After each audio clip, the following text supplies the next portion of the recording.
Right On Press Audio presents Detention and Dragons, a Right On audio feature presentation, narrated by Michael Guzik. Okay, Bromore, you have a devil about 10 feet in front of you and 2 more on either side of it. What do you do? Jackson wipes off his glasses with his shirt and takes one last look at his character sheet for Bromore Elbyra, the 20th level sorcerer. How far apart are they? They're fairly close, perhaps a few feet in between each one. In that case, I'm going to cast a fireball spell, Jackson says. Then, with conviction, and I want to cast it at 8th level. But that would only give you a few high-level spells remaining, Angela protests. And we still have to fight Slaw the Destroyer. Bromore would not know that, Jackson says. He's level 20. Demetrius adds. He's basically a god at this point. Surely he would have some idea of his limits. He does. You are correct. Jackson stops to think for a moment before continuing. But I'm still going to do it. A chorus of groans. Bromore would do anything to stop Slaw and save this town. Very well, Marcus says. They all fail their save. Roll your damage dice for each. That's a 54, 49, and 58. And what does it look like when you kill these devils? Bromore, seeing the havoc these devils are wreaking on the town of Noshita, sees there are only a few left to deal with, Jackson begins. Inspired by the bravery of the residents of Noshita, Bromore's eyes light up a glowing red the color of lava. He yells as he pulls energy from deep within himself, as deep as he's ever reached, and condenses it in the front of his mind into the shape of a ball of fire. He pulls his hands behind him and shifts his stance to the side. The fire grows in his hands until it is nearly touching his side. With a final yell, he pushes his hands forward and lets loose. The ball of flame engulfs all 3 devils, leaving nothing behind but ash. Everyone at the table breathes a collective sigh of relief as Marcus nods his head. You all move forward to the center of town. When you enter the inner circle, you see Slaw standing across the center, setting fire to yet another building as devils run around causing even more chaos. And his black dragon sits atop the temple, the largest building in Noshita.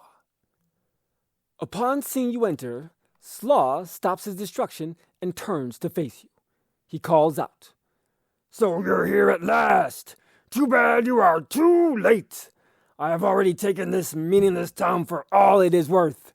Soon I will be powerful enough to take over Elderush. After that, nothing will stand in my way." "Why are you doing this?" Angela calls out in the voice of her character Wynethir. "What have these people done to you?" "They are weak," Marcus barks as Slaw. "They are powerless. They do not deserve to sit around in peace. They have never had to fight for a thing in their entire meaningless lives." "We won't let you continue this," Demetrius says in the deep, hardened voice of Todier. "Just because these people are not warriors does not mean they do not have the right to a good life." "Bah ha ha ha!" Marcus laughs. "But that is exactly what it means. Without power, they are nothing. Without power, you are nothing." That is not true.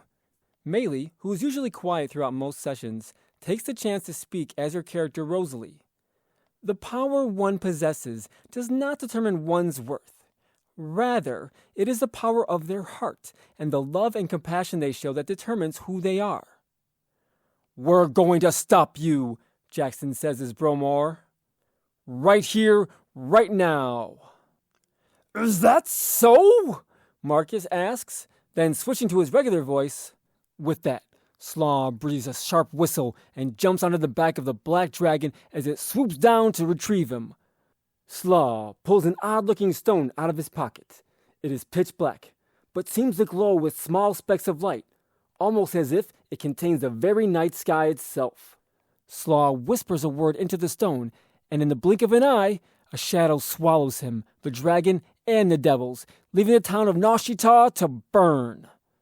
Marcus glances down at his watch and says, "Okay, I think this is where we should call it for this week. I've got homework to do." "That's a good idea," Angela says. "I don't think my mind can handle any more tonight. That was intense. Awesome job, Marcus." "Thank you," Marcus says, "but you all make it easy for me. I just go with the flow." "That was so cool, Maylee," Jackson says.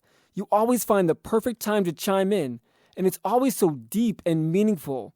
Not like Demetrius over here, who just blurts out the first thing that comes to his mind anytime there's a moment of silence." "Just staying true to Tordier," Demetrius says with a shrug. "Or maybe you just don't know when to shut up," Angela nudges Demetrius with her shoulder, earning her a glare. She nudges him again and begins poking him in the side until he finally cracks his beaming smile and embraces her in a hug. The two have been dating for almost a year now, and they are constantly picking at each other.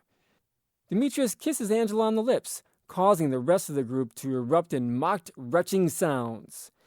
Make it stop," Marcus says. "Nobody wants to see that." "I think you want to see it, Mr. DM," Angela says and goes in for another kiss. "If you keep doing that, you're not invited next week," Jackson says with a grin. "Now get out of here. I've got homework too, and we have that test tomorrow." "Don't remind me," Angela says as they all head up the stairs. Maylee is the only one to stay behind. The two clean up in an awkward silence.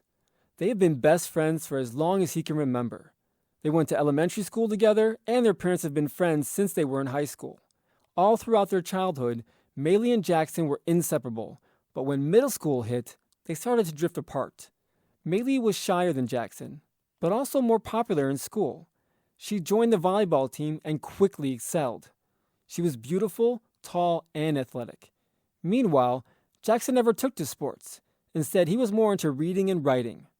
As they started running in different crowds, they saw less and less of one another. Jackson still made it a point to go to every single home volleyball game to cheer her on, and they still texted each other a few times a week.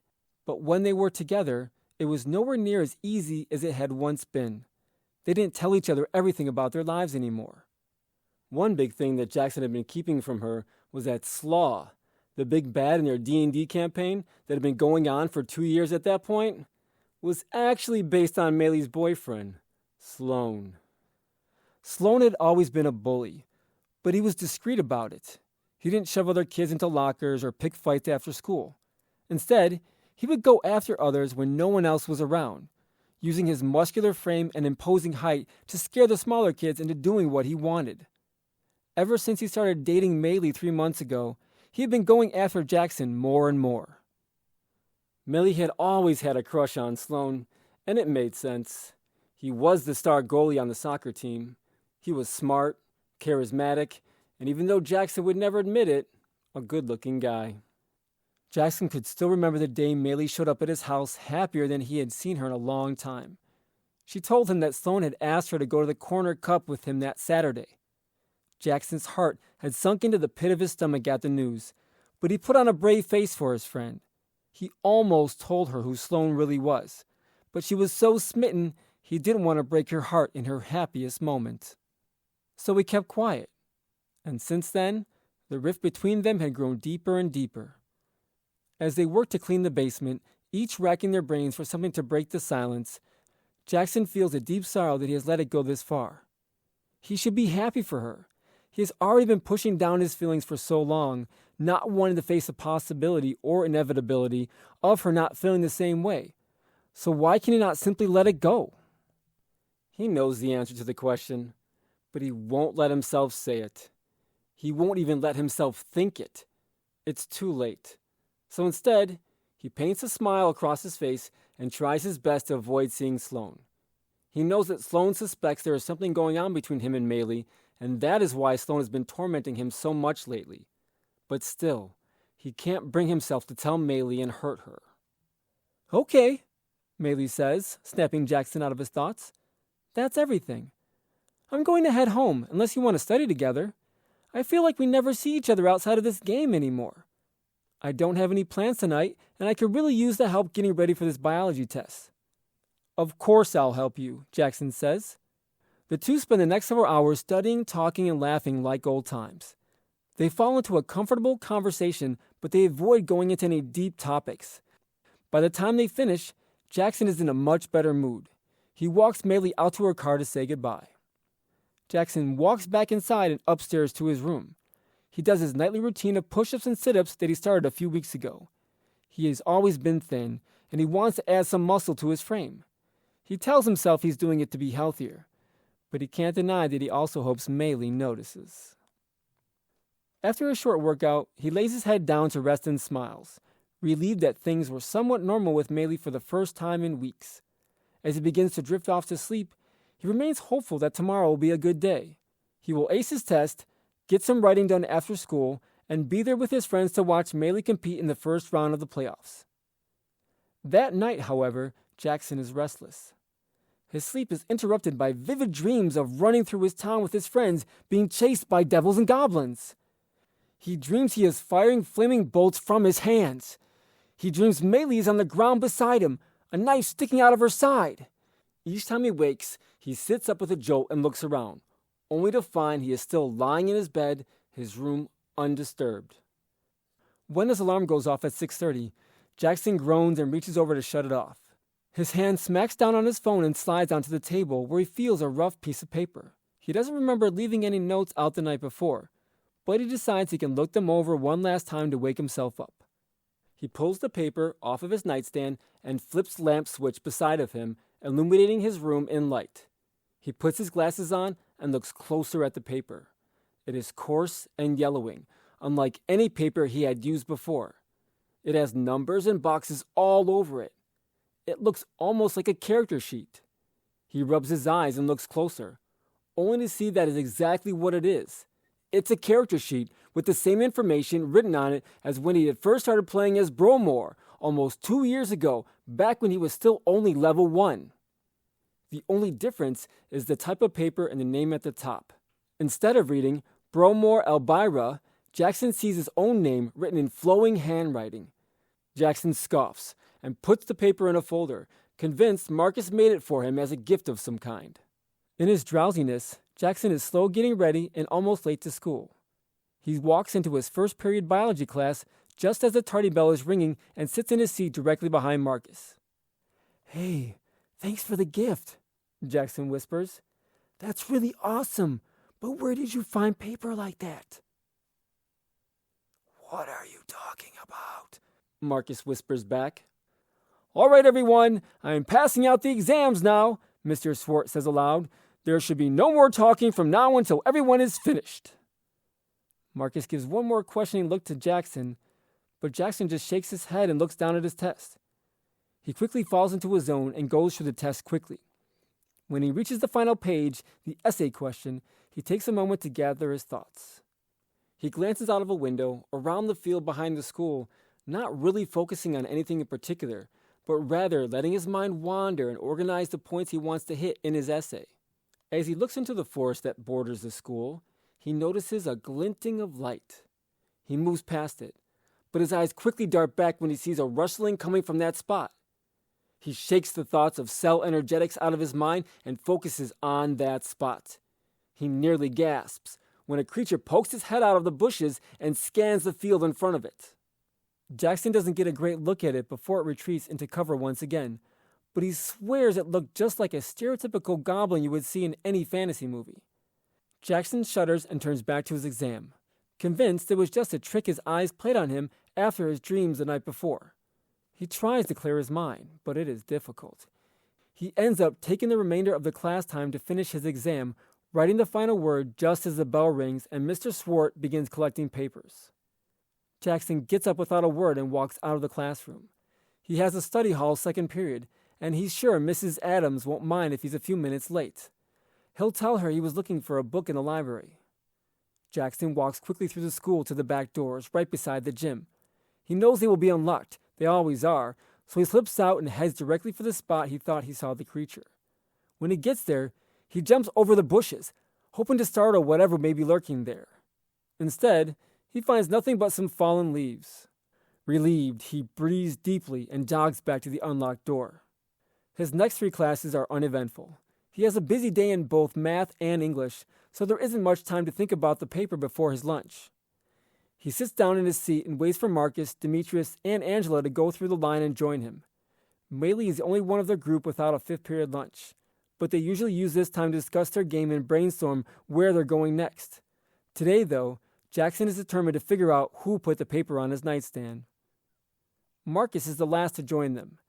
As soon as he sits, Jackson puts the paper on the table in front of all of them and says, "Which one of you left this in my room last night?" "It's awesome! I was just wondering who put it there." "Oh, that's funny," Demetrius says.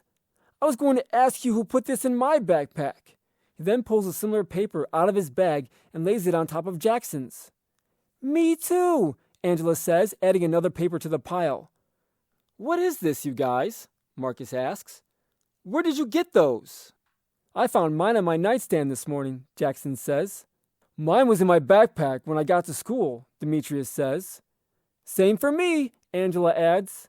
"Maybe it was Maylee," Marcus says. "She stayed behind with you after we left, didn't she? And she could have put them in your bags during the game. We stayed in the basement to study. She didn't go into my room at all." "Yeah, and we both emptied our bags when we got to my place to study," Demetrius says. "They weren't in there then." "Weird," Marcus says, thinking. "Did you find anything?" Jackson asks. "Nothing," Marcus says. "Though I did have some really weird dreams last night. Do you guys remember our first session? When you were all running through that town, trying to get away from goblins and devils because you knew you couldn't beat them? Then you found each other in a cave outside of the town, and that's how you teamed up?" "I had the same dreams," Angela says, a look of fear spreading across her face. "That's so strange. I don't like it." She turns and nuzzles into Demetrius, who puts his arm around her and squeezes. "I'm sure it's nothing," Marcus says, though his voice lacks conviction. "Just a coincidence from our session last night. Maylee hasn't said anything about a paper, has she?" "I haven't talked to her today," Jackson says. "I'll ask her on the way to French." The group spends the rest of their lunch period eating quietly, each lost in their own thoughts. Jackson gets up to leave a few minutes early, not wanting to miss Maylee in the halls. He heads towards his French class, slowing as he approaches Mr. Swartz's room, where Maylee is currently taking her own exam. She is the first one out of the room, and she quickly walks over to Jackson when she sees him. "Hey, I need to talk to you," she says. "Good, because I need to talk to you too," Jackson says. "Want to meet me after school? Outside of the gym?" "That sounds good to me." "Okay, I've got to run. See you later." Jackson turns to go to class when he notices Sloane eyeing him from the doorway of the classroom across from Mr. Swart. Jackson nods at him and continues on his way, though Sloane does not return the gesture. Instead, he deftly twirls a pencil in his fingers and watches Jackson retreat. The clock seems to move at a crawl the rest of the day. He is so anxious to talk to Maylee, he almost forgets his bag in his last class of the day. He's about to walk out when he hears Sloane call out to him. He turns to see Sloane picking up his still open bag. "Hey, Jack," Sloane says. "Forgetting something?" Sloane glances down into the bag as Jackson approaches. The yellow parchment paper catches his eye and his eyebrow twitches slightly. "Nice paper you got there. Where did you get it?" "Oh, you know, the Renaissance Fair." "Should have known," Sloane puts on a mocking face, though his eyes betray a deeper knowledge of the paper than he lets on. "See you around, Jack." Jackson shakes off the encounter and half walks, half jogs through the halls until he gets to the hallway leading to the gym. He turns the corner and makes a beeline for Maylee, who was waiting outside the entrance to the girls' locker room. "Jackson, I had a really weird dream last night," Maylee says before he even reaches her, "and it's really freaking me out. Then I find this paper that is my character sheet, except it has my name written on it instead of Rosalie's. And during home ec, I looked up and I thought I saw eyes staring at me through the vents." "Wait, so it wasn't you who gave us all character sheets?" "No. Where would I find paper like that?" "I don't know, but none of us did it either." "Wait, so you're saying everyone has one?" "Well, Marcus doesn't," Jackson says, "but he had the same dreams. Did you dream about our first session? Except you were in the place of your character, running away from devils through Ecor?" "Yes. What do you think it means? I don't know. I really don't know. I'm scared, Maylee says. She leans into Jackson, who wraps his arms around her and holds her for a moment before holding her out at arm's reach. Hey, I'm sure it's nothing, he says. Don't think about it. You've got a game to play. Yeah, you're right, she says weakly. Then with more confidence, you're right. I've got to go get ready. Thanks. I'll talk to you later. Good luck out there. Jackson pauses a moment before leaving. He turns and runs directly into Sloane, who stands as sturdy as a rock before him. I thought I told you to back off, Sloane says menacingly. We were just talking. That hug didn't look like talking. What are you, stalking her now? Shut your mouth. Sloane takes a step forward. What makes you think she would ever like you? You're weak, powerless. You've never had to work for anything in your life. Yet you think you deserve someone like her? I don't think I deserve anything, Jackson says. She's one of my best friends. Can't you see that she pities you? Sloane teases. She only hangs around you because your parents are friends. Why would someone like her want to be seen with someone like you? You don't own her. No, but she would do anything I ask her to. You just get everything you want, don't you? Jackson asks. This is the first time he has ever stood up to Sloane before, but it's also the first time Sloane has ever talked about Maylee like that. I've had to work for everything I have, Sloane says. Everything I am, unlike you. You had everything handed to you, and still, look at you, so weak. I'll show her how meaningless you are. Now, I'm only going to tell you one more time. Stay away from her. With that, Sloane takes a step forward and pushes Jackson hard with both hands, pushing him back several feet. Jackson feels a wave of anger wash over him, rising up from his chest into his mind. He walks towards Sloane and extends his hand. He feels a burning sensation on the back of his neck as his hand connects with Sloane. In an instant, Sloane is thrown backwards across the hallway, landing hard on his shoulder several feet away. Jackson's hand shoots to his neck where the warmth came from, and he feels slight ridges rising out of his skin.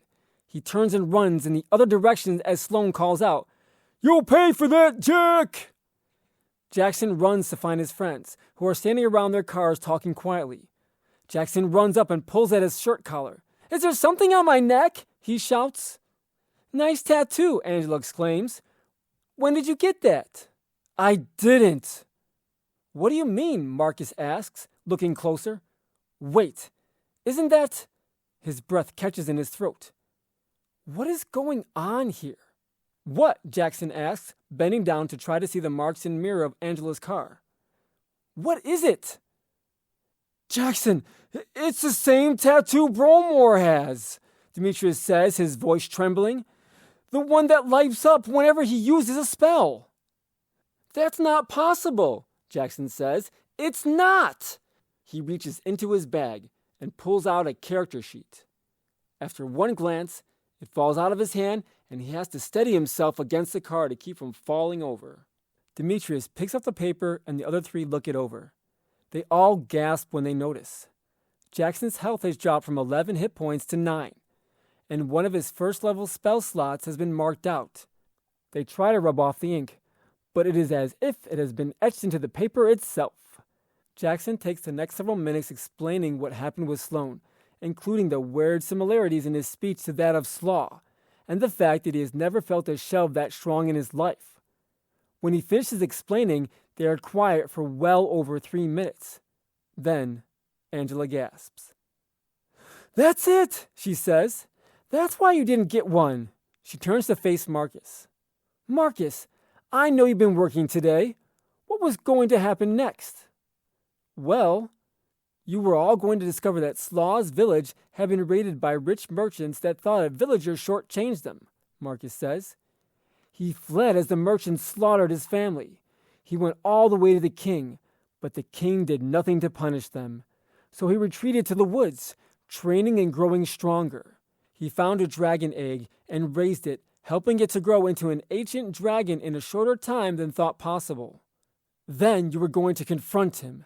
You were going to be given the chance to talk to him about it and offer him forgiveness and time in jail in exchange for his life. Ultimately, he was going to deny you, and you would have to fight him and his dragon.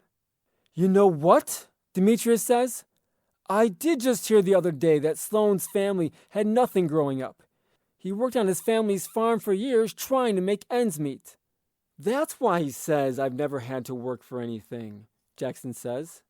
Guys, I think we need to find Sloane. Jackson leads the way through the school, running up and down hallways in search of Sloane. They find him, kicking a soccer ball against the wall outside of the school. Jackson motions for the others to wait as he approaches. Sloane, I wanted to apologize for before, he says. I'll admit, I have feelings for Maylee. Maybe I always will. But more than that, she's my best friend, and I won't let you take that away. I also know why you don't like me, and why you pick on all the kids that grew up with money. And you're right. I didn't have to work hard to provide for my family like you did. But I do struggle in my own way. I think we all do. I don't think I own her, you know, Sloane says softly. I just get scared. I see the connection she has with you, and I'm afraid she'll never look at me the same way. No matter how big or strong I get, or how successful I am, I'm not you. Jackson laughs. You should hear the way she talks about you, he says. And from everything she says, you treat her well. I just want to make sure that continues. It will. Hey, Sloane. Yeah, Jack. Did you happen to find a paper in your bag, like the one you saw in mine? Sloane walks over to his bag and pulls out a piece of paper. He hands it to Jackson, who beckons the others over as well. Marcus takes a look at the paper and nods. Sloane, I don't know why you have this, Jackson says, but would you want to come and play a game of D&D with us sometime? All of us? I think I would like that. At that moment, Maylee bursts out of the back door and runs over to them. There you guys are, she says. I have something to tell you. I was warming up in the gym and I hit a ball so hard it literally popped. What? Are you serious? Jackson asks in disbelief. What's that? Maylee asks, noticing the paper in Sloane's hand. He got one too, Marcus explains. Marcus, Demetrius says. Yeah? What's this rolled up paper in your side pocket? I didn't notice it before. Marcus pulls the paper out of his bag and looks at it. His hand covers his mouth in shock. This is the character sheet I was preparing for our next game. The one Jackson was going to DM. What does this mean? Sloane asks. I've never even played before. Well, you better learn quick, Jackson says, his eyes wide, because I'm guessing that it has something to do with that. He points to the woods, in the same place he thought he saw a goblin earlier in the day. At the same time, a fire alarm rings off in the distance, from the direction of town. They see smoke rising above the tree line. They all look at each other and shrug. Hope this works, Jackson says, and points his hand in the direction of the goblin. The tattoo on his neck glows brightly as a bolt of fire shoots out of his hand and connects with the goblin, blasting it backwards into the trees. 3 more goblins poke their heads up over the bushes and growl. The group exchange glances and nod to one another. They take off at a sprint, heading right for the menacing creatures standing in their path, unsure of their purpose, but confident in the fact that they are the only ones that can figure out what is happening, and more importantly, save the town. The end. This has been a Right On Press Audio presents Detention and Dragons, a Right On audio feature presentation narrated by Michael Guzik. Distributed by Right On ePublishing LLC for Right On Audio. Copyright 2021 Right On ePublishing LLC, all rights reserved.